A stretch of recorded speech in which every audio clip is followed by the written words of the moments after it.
Hello everyone and welcome to another video by Centipede Geek. Today I'm going to discuss my thoughts and opinions upon a British horror film by the name of The Mummy. This film is directed by a guy by the name of Terence Fisher. Terence Fisher has done many things directing filmography career, such as he did The Curse of the Werewolf in 1961. He did Stranglers of Bombay in 1959, did The Phantom of the Opera in 1962, and he also did The Man Who Could Cheat Death in 1959. Now those are just random films that I just pulled off his directing career on the IMDb page. It was written by a guy by the name of Jimmy Sangster. Here's a few random films he did. He did Maniac in the year of 1963. He did the screenplay for The Nanny in 1965. He did Hysteria in 1965 also. And then he did a film called The Devil Ship Pirates in the year of 1964. Once again, those are just some random films that pulled off his filmography. So this film stars actors by the name of Peter Cushing and Christopher Lee. As I said, it's a British horror from the year of 1959, and many people are probably under the impression that this is a remake. I thought it was actually a remake. I found out that it's not really a remake. It pulls its title from the same 1932 version, but the only similarity it has is the character's name, the name of Joseph Wimple. That's the only thing it really pulls from it. So it's not even really a remake. It has the same title, same character's name, but the plot and everything else is totally different. It gets most of its plot, most of its details from three different Mummy films actually.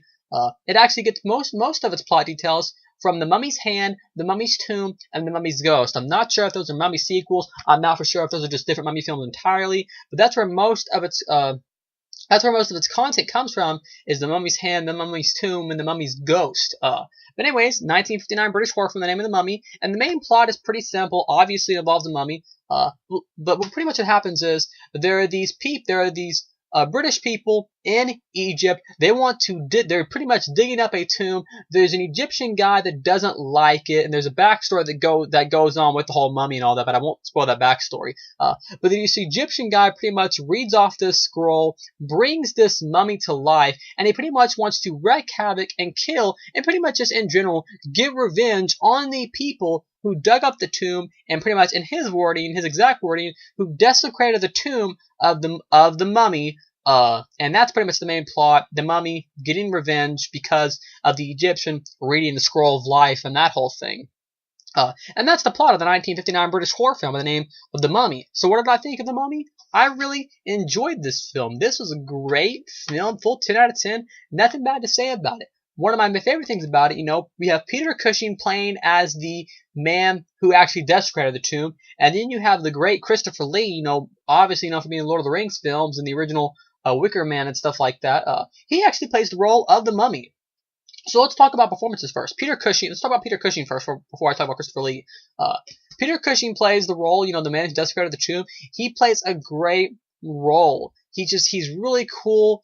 And I just really liked him in general. I like the way he delivers his lines, the way he portrays his character. He plays a great role, one that is really decisive, one that is determined, like I said earlier, determined to make people believe that the mummy is real. It's not just a fable, it's not just a tale, it's not just a folk tale. You guys need to believe in that. So I really like the determination of his character. He wants people to find out. He wants people to believe in him. I like that, I like his character a lot. The sort of wittiness about him is really cool. Like the scenes towards the end where he's actually shooting the mummy, that's really cool. I also enjoy Christopher Lee's character. He doesn't say anything, but his character, tall, bulky.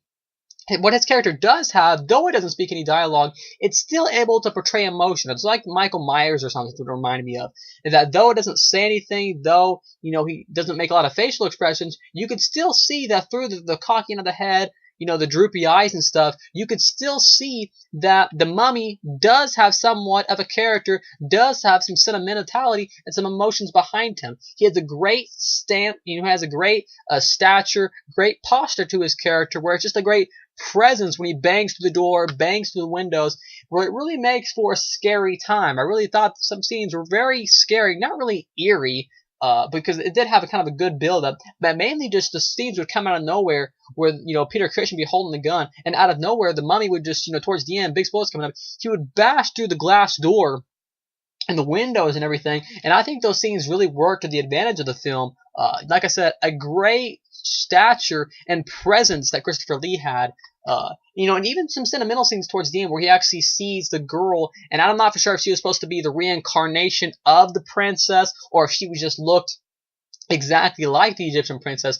Either way, it plays off some very sentiment and just sentimentality scenes in general, so where you can almost feel emotional sense for the character of the mummy. I'm not for sure if the original had that, but I liked how it did that quite a bit. One of my favorite things about the film, the mummy aside, performances aside, was the backstory.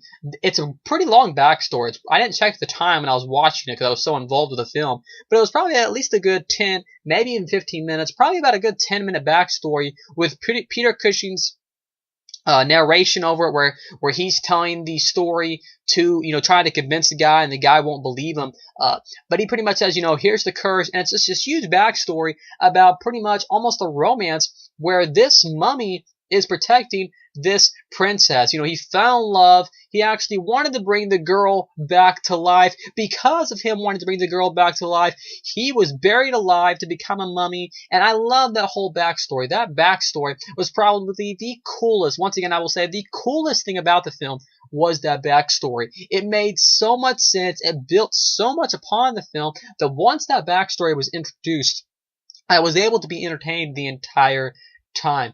Overall, I really enjoyed The Mummy. It's got great performances. It's got kind of a great scary vibe to it. And overall, it's just a really cool, 50s British horror film that I think many people that like those kind of old, those old, I guess you could say, monster movies would really enjoy. Once again, thanks for watching the video by Centipede Geek for my British horror film review of the film titled The Mummy for the year of 1959. Make sure to like, comment, subscribe to my page below, and I will see you guys later with more videos by Centipede Geek.